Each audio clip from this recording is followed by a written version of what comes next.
16장 1절부터 14절의 말씀입니다. 사사기서 16장 1절부터 14절의 말씀입니다. 오늘 큐티 말씀이고요. 오늘은 또 예배 후에 바로 선교팀이 떠나야 돼서요. 우리 말씀이 좀 길기 때문에 제가 본문의 내용을 한 절씩 읽으면서 우리 같이 읽으면서 교독하면서 제가 그때그때마다 좀 설명을 하도록 하겠습니다. 우리 사사기 16장 1절부터 14절의 말씀입니다. 우리 찾으신 줄 알았으면 제가 먼저 1절 읽겠습니다. 삼손이 가사에 가서 거기서 한 기생을 보고 그에게로 들어갔더니, 이렇게 되어 있습니다. 가사라는 지역은 블레셋의 최남단에 있는 지역입니다. 혹시 블레셋의 5도시에 대해 들어봤는지 모르겠지만 블레셋은 5개의 도시가 묶여져서 구성하고 있는 국가였어요. 그러니까 미국도 사실은 연방국이라고 하잖아요. 그래서 각 주가 굉장한 자치성을 띠고 있지 않습니까? 그런데 이 각 주의 자치성을 띤 미국보다도 훨씬 더 자치성을 띤 도시들로 구성된 국가가 블레셋이었습니다. 그래서 블레셋 5도시는 그 5도시의 지도자를 방백이라고 부르기도 하지만 왕이라고까지 부르기도 했거든요. 그러니까 굉장히 자치성을 띤 도시 중 하나였는데 이 가사는 그 중에서도 최남단에 있었던 지역이에요. 이게 삼손이 거주했던 소라라는 지역에서 약 40마일 정도 떨어져 있는 지역이거든요. 그러니까 사실 여기까지 간 거예요. 여기까지 간 거예요. 아마 자신의 욕망과 만족을 채우기 위하여 여기까지 간 것 같은데, 삼손의 범죄는 다 뭐와 관련이 되어 있다고 제가 말씀드렸냐면 보는 것과 관련이 되어 있다고 말씀드렸습니다. 보기에 좋은 대로 행했다. 그래서 삼손의 시대가 자기의 보기에 좋은 대로, 자신의 눈, 아인이라는 곳에 좋은 대로 행했던 시대라는 것이 가장 악했던 시대라는 걸 보여준다고 했는데, 그것을 함축한 인물이 삼손이라고 말씀드렸잖아요. 그러니까 당시에 이스라엘이 자기의 눈에 보기에 좋은 대로 행하였던 것처럼 삼손도 자기의 눈에 보기에 좋은 대로 행했던 자입니다. 지금 그 모습을 이야기하고 있는 것이고, 결국엔 그래서 삼손이 눈이 뽑히는 거예요. 우리 그런 상황이라는 걸 알고 우리 2절 말씀 우리 같이 읽도록 하겠습니다. 2절 말씀 읽겠습니다. 시작. 가사 사람들이 삼손이 왔다고 알려주매 그들이 곧 그를 에워싸고 밤새도록 성문에 매복하고 밤새도록 조용히 하며 이르기를 새벽이 왔거든 그를 죽이라 하였더라. 아멘. 가사의 사람들은 블레셋 사람들이거든요. 블레셋 사람들에게 삼손은 원수 아닙니까? 그렇기 때문에 삼손을 죽이려고 하는데 그냥 삼손과 싸워서는 자신이 없어요. 근데 기회를 포착한 거죠. 그가 기생의 집에 들어갔다고 하니까 아마도 밤이 새도록 논 다음에는 모든 힘이 다 빠져있을 것이다. 그러면 그때에 그를 공격하자. 새벽에 그를 죽이자라고 그들이 블레셋 사람들이 계략을 짭니다. 그리고 성문에 매복하면서 밤이 새기를 기다려요. 그게 본문의 상황입니다. 3절. 삼손이 밤중까지 누워있다가 그 밤중에 일어나 성문짝들과 문설주와 문빗장을 빼어가지고 그것들을 모두 어깨에 메고 헤브론 앞산 꼭대기로 가니라. 이렇게 되어 있습니다. 삼손이 밤중까지 누워있었습니다. 블레셋 사람들은 기대했겠죠. 삼손의 모든 힘이 빠지기를. 그런데 이게 웬걸, 삼손의 힘이 전혀 빠지지 않았습니다. 그가 일어나서 성문짝들과 문설주와 문빗장들을 빼어서 어깨에 매기 시작합니다. 거대한 성에 나무 문을 맨 거죠. 여러분 혹시라도 성경을 읽은 다들 읽으셨죠? 성경의 내용 중에 이런 내용이 기억나는지 모르겠는데, 내 대적의 성문을 차지하리라, 뭐 이런 게 축복의 말씀 가운데 있거든요. 승리하게 될 거야. 네 대적에게 완전한 승리를 거두게 될 거야. 이러한 식의 표현을 뭐라고 사용하냐면 내 대적의 성문을 차지할 거야. 이런 식의 말들을 쓴단 말이죠. 그 말인즉슨 성문은 적으로부터 우리를 지키는 가장 중요한 거잖아요. 근데 그 성문을 차지했다라고 한다는 것은 완벽하게 상대방을 압도했다는 뜻이거든요. 그러니까 삼손이 블레셋 지역의 가사로 가서 보여준 거죠. 너희들이 나를 어떻게 생각할지 모르겠지만 난 너희들을 완전히 압도하고 있어. 난 너희들에게 완전한 승리를 거둔 자야 라고 하고, 마치 적군에 홀로 들어가서 전리품을 챙기듯이 어마어마한 무게의 성문과 문설주, 문빗장들을 딱 들여매고 헤브론이라는 유대 지역의 산 앞으로 가서 꼭대기까지 올라갑니다. 힘이 전혀 빠지지 않았어요. 이 헤브론도 이 가사에서부터 대략 40마일, 37마일 정도 떨어진 거리거든요. 그러니까 그거를 짊어지고 간 거예요. 삼손이 이렇듯 괴력의 소유자였습니다. 우리 4절의 말씀 한번 읽도록 할까요? 4절의 말씀 읽겠습니다. 시작. 사랑하며 아멘. 이 소렉 골짜기라는 곳은 삼손이 거주했던 소라라는 지역이랑은 굉장히 가까워요. 한 1, 2마일 떨어진 지역에 있던 블레셋 지역과 유다 지역의 경계에 있던 지역입니다. 그런데 이 골짜기에 그 이름도 유명한 들릴라라고 하는 여인이 등장하죠. 삼손의 인생 가운데에서 이 들릴라라는 여인이 너무 특별한데, 왜냐하면 삼손이 굵직굵직한 사건들이 굉장히 많이 나온단 말이죠. 특별히 여인과 관련돼서 어머니가 등장하죠. 그리고 삼손의 아내가 등장하죠. 오늘 1절을 보면 블레셋의 기생이 등장하죠. 그리고 오늘 소렉골짜기에 들릴라가 등장하는데 유일하게 이름이 나와 있는 여인이에요. 유일하게 이름이 나와 있는 여인이에요. 삼손의 어머니도 이름이 나와 있지 않았거든요. 그 아버지의 이름은 나오지만 이 들릴라라는 이름의 뜻은 밤의 여인이라는 뜻입니다. 태양의 아들, 작은 태양이라는 이름의 뜻을 가진 삼손을 결국엔 이 밤의 여인이 집어삼키는 이야기가 삼손과 들릴라의 이야기거든요. 그런데 뭐라고 이야기하냐면 이렇게 이야기합니다. 들릴라라 이름하는 여인을 사랑하매. 여기서 사랑한다 라는 말은 히브리어로 아하브이라는 말인데 이건 그냥 말 그대로 사랑한다는 뜻이에요. 우리가 흔히 신약성경에 나와 있는 그리스도 아가페, 익숙한 이름이잖아요. 우리 또 지사님 따님 이름도 아가페인데 익숙한 이름인데 이 단어가 그리스어로 번역될 때 아가페로 번역된 단어예요. 그러니까 사실은 삼손은 들릴라를 진짜로 사랑했어요. 들릴라는 어땠는가? 이거를 좀 살펴볼 필요가 있는데 일단 말씀을 좀 통해서 살펴보겠지만 저도 옛날 영화를 보는 게 취미였던 사람이라, 지금은 옛날만큼 영화를 잘 보지 못해서 아니지만 취미였던 사람이라 삼손과 들릴라라는 영화 혹시 보신 분이 있습니까? 이게 연도를 따지니까 1949년 영화더라고요. 1949년 영화인데 이 영화의 마지막 장면을 보면 물론 전반적인 뉘앙스도 그렇지만 제가 어떻게 이 영화를 알고 있는지 모르겠지만 들릴라가 삼손을 사모해서 죽을 때에 되게 안타까운 마음으로 삼손에 대해 어찌할지 모르는 그러한 모습들이 나오면서 삼손과 이 들릴라의 그 로맨틱함, 그 서로 사랑하는 감정들이 묘사가 되나? 최소한 성경은 뭐라고 얘기하는가? 그건 영화적 상상력이고 성경은 뭐라고 얘기하는가? 성경은 철저하게 삼손의 짝사랑입니다. 이게 참 재밌는 이야기인데 성경은 뭐라고 이야기하냐면 들릴라는 삼손을 사랑하지 않아요. 삼손만 들릴라를 사랑하되 완전히 철저히 짝사랑을 하고 들릴라는 삼손을 이용합니다. 우리 한번 5절의 말씀인데요. 우리 5절의 말씀은 제가 한번 읽을 차례죠.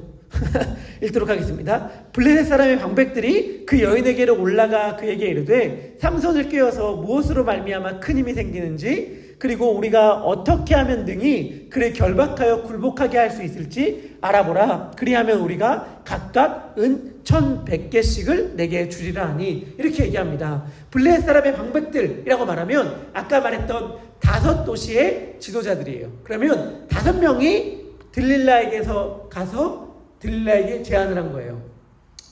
너가 만약에 삼손의 힘의 비밀을 우리들에게 알려준다면, 그래서 삼손을 제압할 수 있게 한다면 각각 은 1,100개씩, 이걸 100개씩이 세겔로 만학자들이 이해하는데 1,100세겔을 너에게 주겠다. 어떻게? 각각 1,100세겔이면 총 몇 세겔이에요? 5,500세겔이잖아요. 5,500세겔 너에게 주겠다라고 말한 게 굉장히 의미 있어요. 왜냐하면 여러분들 기억나세요? 삼손이 첫 번째 아내가 블레셋 사람들에 의해서 그에게 블레셋 사람들을 도와주기 위해 삼손을 꼬드겨서 삼손이 낸 퀴즈, 수수께끼를 정답을 캐낼 때에 그 삼손의 아내는 유혹에 넘어간 게 아니었어요. 돈의 유혹에 넘어간 게 아니라 블레셋 사람들에게 협박을 당해서 어쩔 수 없이 삼손에게 그 퀴즈의 정답이 뭡니까? 라고 물었던 거거든요. 그런데 이 들릴라라는 여인은 협박당한 게 아니었어요. 협박당한 게 아니었고, 그 삼손의 아내는 삼손에 끼친 피해가 뭐였냐면 삼손이 내기에서 진 창피함 그리고 재물이었는데, 사실 삼손이 자기의 재물을 준 게 아니고 남의 것을 빼앗아 준 것이기 때문에 삼손에게 끼친 피해는 퀴즈에서 졌다는 것, 그 감정밖에 없었어요. 그런데 이 들릴라라는 여인은 삼손의 생명을 넘겨주는 일을 한 거죠. 삼손에게 훨씬 더 잘못된 일을 행했는데 이것이 협박이 아니라 유혹에 의해서 그랬던 것입니다. 근데 이 유혹이 충분히 넘어갈 만한 유혹이기는 해요. 은 1100세겔이 얼마냐? 제가 이런 것도 계산하는 것 좋아하지 않습니까? 은 1세겔이 적게는 4일에서 많게는 20일 정도의 노동자의 하루 품삯이라고 합니다. 그래서 오늘의 미국의 평균 임금으로 이 은 5,500세겔을 계산하면, 가장 적게 계산한다면 570만 달러, 많게는 2,850만 달러까지 된대요. 2,850달러가 아니라 2,850만 달러. 그리고 오늘 한국의 평균 임금으로 계산하면 45억에서 225억 원 정도가 된다고 합니다. 참 엄청난 금액을 지금 제시한 거예요. 이 엄청난 금액을 제시받으니 들릴라가 그토록 삼손을 꼬드기기 위해서 애를 썼던 거죠. 우리 한번 6절의 말씀인데요. 우리 6절의 말씀 우리 같이 읽도록 하겠습니다. 읽겠습니다. 시작. 이게 말하고요. 큰 힘이 무엇으로 말미암아 생기며 어떻게 하면 등이 당신을 결박하여 굴복하게 있을는지 내게 말하라 하니, 7절입니다. 삼손이 그에게 이르되 만일 마르지 아니한 새 활줄 7으로 나를 결박하면 내가 약해져서 다른 사람과 같으리라. 8절 계속 교독해서 읽겠습니다. 8절입니다. 블레셋 사람의 방백들이 마르지 아니한 새 활줄 7을 여인에게로 가져오매 그가 그것으로 삼손을 결박하고, 활줄이라 하면 뭐냐면요, 활의 시위를 말하는 거예요. 활의 시위. 활 쏠 때 활의 시위가 팽팽하고 튼튼한 것으로 만들지 않겠습니까? 그것을 가리키는 게 활줄입니다. 제가 9절에 있습니다. 이미 사람을 방 안에 매복시켰으므로 삼손에게 말하되 삼손이여 블레셋 사람들이 당신에게 들이닥쳤으니라 하니, 삼손이 그 줄들을 끊기를 불탄 삼시를 끈은 같이 하였고 그의 힘의 근원은 알아내지 못하리라. 10절 읽겠습니다. 들릴라가 삼손에게 이르되 보라, 당신이 나를 희롱하여 내게 거짓말을 하였도다. 청하건대 무엇으로 당신을 결박할 수 있을는지 이제는 내게 말하라 하니, 11절 삼손이 그에게 이르되 만일 쓰지 아니한 새 밧줄로 나를 결박하면 내가 약해져서 다른 사람과 같으리라 하니라. 12절 들릴라가 새 밧줄을 가져다가 그것들로 그를 결박하고 그에게 이르되 삼손이여 블레셋 사람이 당신에게 들이닥쳤느니라 하니, 삼손이 팔 위에 줄 끊기를 실을 끊음같이 하였고 그때에도 사람이 방 안에 매복하였더라. 13절 들릴라가 삼손에게 이르되 당신이 이때까지 나를 희롱하여 내게 거짓말을 하였도다. 내가 무엇으로 당신을 결박할 수 있을는지 내게 말하라 하니, 삼손이 그에게 이르되 그대가 만일 나의 머리털 7가닥을 배틀의 날실에 섞어 짜면 되리라 하는지라. 14절 함께 읽습니다. 들릴라가 바디로 그 머리털을 단단히 짜고 그에게 이르되 삼손이여 블레셋 사람들이 당신에게 들어닥쳤느니라 하니, 삼손이 잠에서 깨어 배틀의 바디와 날씨를 다 빼느니라. 아멘. 하나님의 말씀입니다. 어떠한 내용인지 다 이해가 되시죠? 여러분들 방금 우리가 읽은 그 이야기들 약간은 우스꽝스럽기도 하고, 약간 삼손이 멍청해 보이기도 하고, 약간 들릴라가 황당해 보이기도 한 이 이야기들을 여러분들 읽으면서 어떤 느낌을 가지세요? 무슨 말이냐면, 지금 이 들릴라와 삼손의 대화 가운데에서, 이 이야기 가운데서 삼손이 끌려다니고 있는 것 같으세요? 들릴라가 계속해서 당하는 것 같으세요? 주도권이 누구한테 있는 것 같습니까? 주도권이 삼손에게 있는 것 같으세요? 그래서 들릴라가 계속 아이고 또 속았네, 아이고 또 속았네, 아이고 또 속았네 라고 하면서 들릴라가 계속 당하는 이야기를 읽힙니까? 저는 전혀 그렇게 읽히지 않아요. 이건 주도권을 철저히 들릴라가 쥐고 있는 거예요. 그렇죠? 왜냐하면 들릴라가 지금 삼손에게 이야기합니다. 아니, 당신이 나한테 어떻게 거짓말할 수가 있습니까? 당신이 나한테 어떻게 희롱할 수가 있습니까? 당신이 어떻게 이번에는 나를 속일 수가 있습니까? 라고 말하는 그 상황이 어떠한 상황이에요? 사람들이 들릴라와 짜고 방에 매복하고 있는 상황이란 말이죠. 그러니까 도리어 삼손이 억울하다고 이야기해야 돼요. 도리어 삼손이 당신이 나를 속여서 지금 죽이려고 하는 거잖아요. 당신이 나를 속여서 팔아넘기려고 하는 거잖아요. 라고 말하는데 그렇지를 못해요. 왜요? 삼손이 들릴라를 사랑하니까 계속해서 끌려가는 것 아닙니까? 여기서 사랑하는 존재는 삼손이고 이용하는 존재는 들릴라잖아요. 들릴라는 삼손을 사랑하지 않죠. 삼손을 철저하게 이용해서 그에게서 자신의 만족과 유익을 얻으려고 하잖아요. 이것이 정확히 세상과 하나님의 민족과의 관계라는 생각을 하게 됩니다. 삼손의 이름의 뜻은 작은 태양이라고 말씀드렸습니다. 들릴라는 밤의 여인이라는 뜻이에요. 사사기서의 이야기는 뭐냐면 구별되어야 할 언약 백성이 이방인화되었다. 가나안인화되었다는 것이 사사기서의 이야기입니다. 하나님은 우리를 부르셨어요. 빛으로. 그쵸? 그리고 우리들에게 요청하는 것이 있습니다. 그것이 뭐냐면 세상에 나아가 빛이 되어라. 소금이 되어라. 소금이 만약 그 맛을 잃어버리면 길에 던져 사람에게 밟힐 뿐이다. 라고 말씀해 주셨잖아요. 하나님께서 우리를 부르셨을 때에는 그 이유가 뭐냐면 어두워진 세상을 주님의 빛으로 밝혀라 라는 사명을 가지고 우리를 부르셔서 세상으로 파송한 거예요. 근데 우리의 모습은 어떤 식으로 흘러갈 때가 많이 있냐면 세상을 변화시키는 것이 아니라 세상이 우리를 변화시켜. 우리가 멕시코 땅으로 나아가는 것도 사실은 멕시코 땅에 있는 영혼들을 변화시키기 위하여 우리가 나아가는데 우리가 어둠을 밝히는 것이 아니라 어둠이 우리를 어둡게 해. 이게 사실 사사기서의 이야기고 사사기서 전체를 압축한 삼손의 이야기란 말이죠. 삼손이 어둠을 밝혔어야 됐으나 들릴라 밤의 여인이 빛을 삼킨 이야기. 그것이 이스라엘의 이야기이고 우리의 이야기이기도 한 거예요. 근데 여기서 문제가 뭐예요? 왜 그렇게 됐어요? 왜 그렇게? 삼손이 들릴라를 너무 사랑해요. 다시 말하면 우리가 세상을 너무 사랑해요.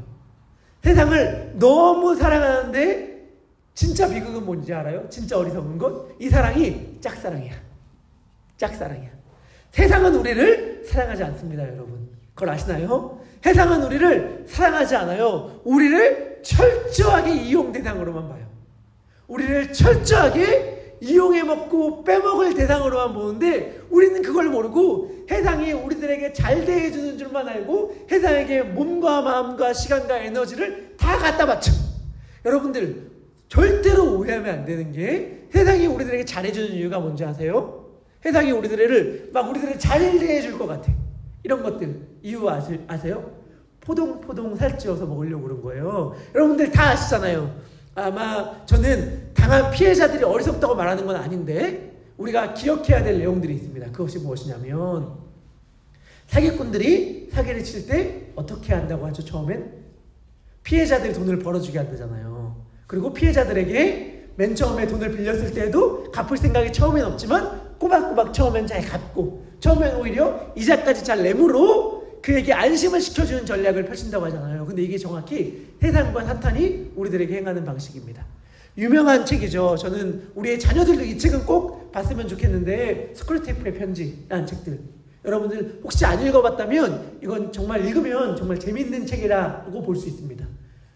많이들은 들어보셨을 거예요. 고참 악마인 스크루테이프가 자신의 조카 심찬 악마인 워무드에게 사람들을 어떻게 유혹하여 내 것으로 만들 수 있는지를 조언하는 이야기들이거든요. 근데 그때에 그 사탄의 악마들의 특징이 나와요. 악마의 특징이 뭐냐면 허기짐입니다. 허기짐. 정말 너무 배고파요. 그리고 그 배고픔을 무엇으로도 채우지 못해. 바닥이 없는 동굴같이 무적행 바닥이 없는 동굴처럼 너무 배고파서 무엇으로도 채울 수가 없는데 허기짐은 계속 있는 거예요. 그래서 어떻게 하냐면 인간의 영혼들을 먹습니다. 인간의 영혼들을 먹음으로 자신의 허기짐을 달래려고 하는데 그 허기짐이 도무지 채워지지 않아요. 근데 그 사탄의 입장에서 봤을 때 원수는 누구냐면 예수님이거든요. 원수는 예수님인데 원수는 특이하다는 거예요. 뭐가 특이하냐? 우리는 그들의 입장에서는 그리스도인들이 환자인데 환자에게 다가가는 이유, 환자에게 잘해주는 이유가 그를 먹어 나의 배를 채우기 위함인데, 이 원수는 환자에게 잘하는 이유가 사랑하기 때문이라는 거예요. 사랑하기 때문에. 아무런 이유와 목적 없이 원수는 환자를 사랑한다 라고 악마가 써요. 그 다음에 다음번 편지에서 갑자기 이렇게 얘기합니다. 뭐라고 얘기하냐면, 지난번에 내가 말실수했다. 지난번에 내가 말실수했다. 내가 너에게 썼던 내용을 다른 사람들한테, 다른 악마들한테 얘기하진 않았지? 절대로 얘기하면 안 된다. 내가 말실수했다.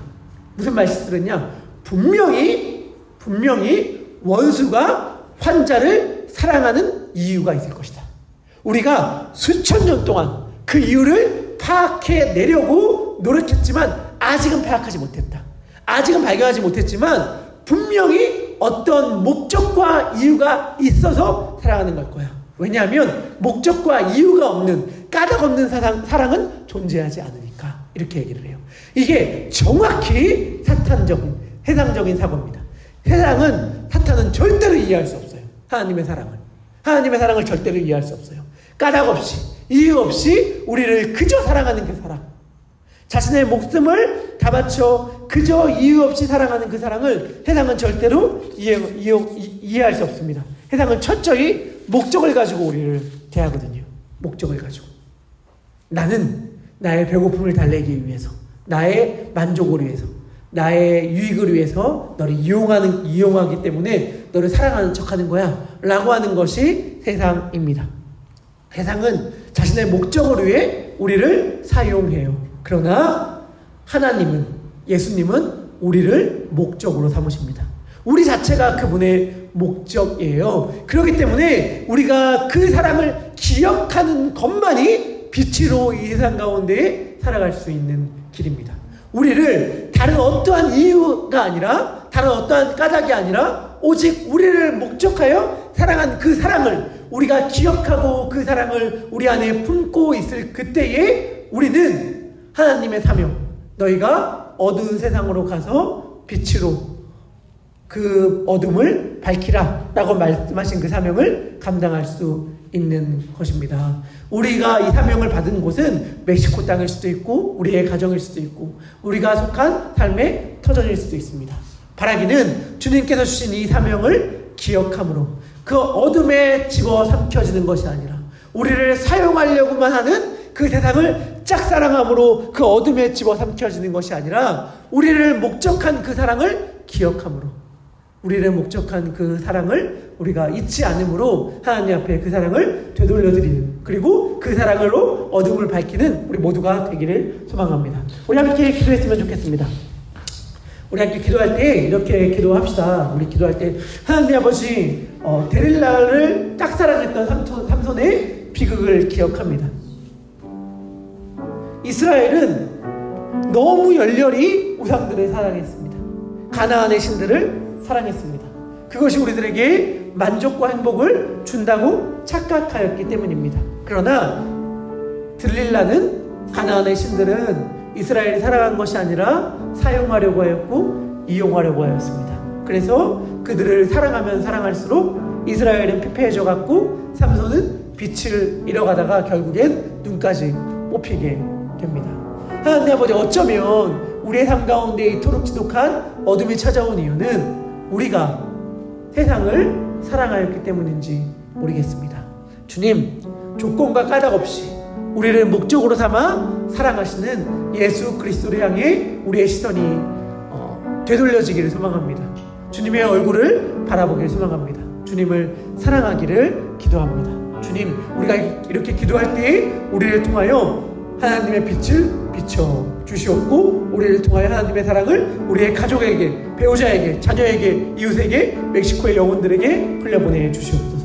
우리 이러한 기도의 제목을 가지고 우리 함께 기도하도록 하겠습니다. 기도하겠습니다. 하나님 아버지, 기도합니다. 우리 가운데 부어진 그 사랑이 너무나도 크고 위대합니다. 하나님의 사랑은 우리를 언제나 놀랍게 합니다.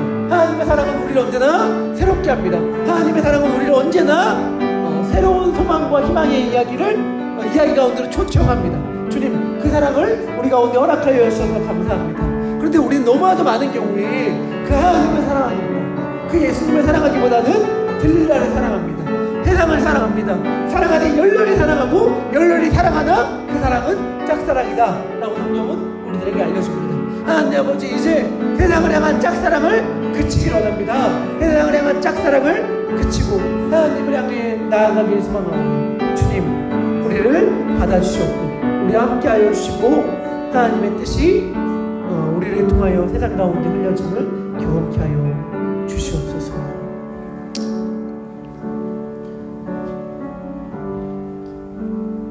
하나님, 삼손은 태에서부터 구별된 자였다는 사실을 기억합니다. 마치 우리가 하나님 앞에 택함받은 자, 창세 전부터 택함받아 복받은 자였던 것처럼 삼손은 그렇게 태에서부터 구별되었고 빛으로 부름받은 자였다는 사실을 기억합니다. 주님께서도 우리들에게 동일한 사명을 주셨습니다. 빛으로 살아가라고, 어둠을 밝히라고. 그러나 주님, 우리는 삼손과 같은 사명을 부여받았으나 삼손과 같은 실수와 죄를 반복하는 인생입니다. 어두움 가운데 있는 세상을 빛으로 밝히라 라는 사명을 감당하기보다 그 어두움에 집어삼켜져 그 어두움을 사랑하여 우리도 함께 어두워져가는 길을 걷고 나는 자들이 바로 우리입니다. 주님, 회개하오니 용서하여 주시옵소서. 하나님 아버지, 간구합니다. 하나님 아버지, 기도합니다. 바라기는 주님께서 주신 그 사랑, 우리를 목적하신 그 사랑을 기억함으로 우리가 세상이 아니라 주님을 사랑하는 자가 되게 하여 주시고 주님을 사랑함으로 그 사랑으로 어두워져가는 세상을 밝히는 자들 되게 하여 주시옵소서. 그 사명을 가지고 오늘 또 멕시코 땅으로 나아갑니다. 더베델의 이름으로 드려지는 첫 번째 단기 선교입니다. 주님, 이 모든 시간들과 함께 하여 주십시오. 오가는 모든 여정들이 은혜의 시간 되게 하여 주시옵소서. 이미 그곳 가운데 복음의 빛으로 그 땅을 밝히고 있는 김영량 목사님과 함께 동역하여 사역을 행할 때에 주님께서 큰 은혜와 사랑으로 함께 하여 주시고 그곳 가운데 오늘 천국의 잔치가 펼쳐지게 하여 주시옵고 그리하여서 하나님께서 영광받는 은혜의 시간이 되게 하여 주시옵소서. 아무도 몸도 마음도 상하지 않게 하여 주시고 이 시간을 통하여 하나님의 귀한 사랑을 깨달아 알게 하여 주시고 삶의 의미를 또 새롭게 깨닫게 되는 복된 시간 되게 하여 주시옵소서. 주님께서 모든 선교팀원들 그리고 선교팀원들이 만나는 영혼들 그리고 선교팀을 위하여 기도하는 성도님들 가운데 함께하여 주시고 또한 멕시코 땅뿐만이 아니라 우리가 속한 각자의 삶의 영역에 공동체들과 사람들과 이웃들과 가족들을 복음의 빛으로 밝히 비추는 삶으로 할 수 있도록 함께하여 주시길 소망합니다. 감사드리며 예수님의 이름으로 기도합니다. 아멘. 우리 주님 가르쳐주신 기도 고백하도록 하겠습니다. 하늘에 계신 우리 아버지여, 이름이 거룩히 여김을 받으시오며 나라 임하옵시며 뜻이 하늘에서 이룬 것 같이 땅에서도 이루어지이다. 오늘날 우리에게 일용할 양식을 주옵시고 우리가 우리에게 죄 지은 자를 사하여 준 것 같이 우리 죄를 사하여 주옵시고 우리를 시험에 들게 하지 마옵시고 다만 악에서 구하옵소서. 대개 나라와 권세와 영광이 아버지께 영원히 있사옵나이다. 아멘. 감사합니다. 오늘은 예배 후에 바로 선교팀이 이동을 하기 때문에 함께 예배에 참여한 분들은 또 이동하는 것 도와주시고 인사해 주시면 감사하겠습니다. 네, 그러면 일어나셔서 떠날 준비 하시고 준비하시면 감사하겠습니다. 네, 감사합니다.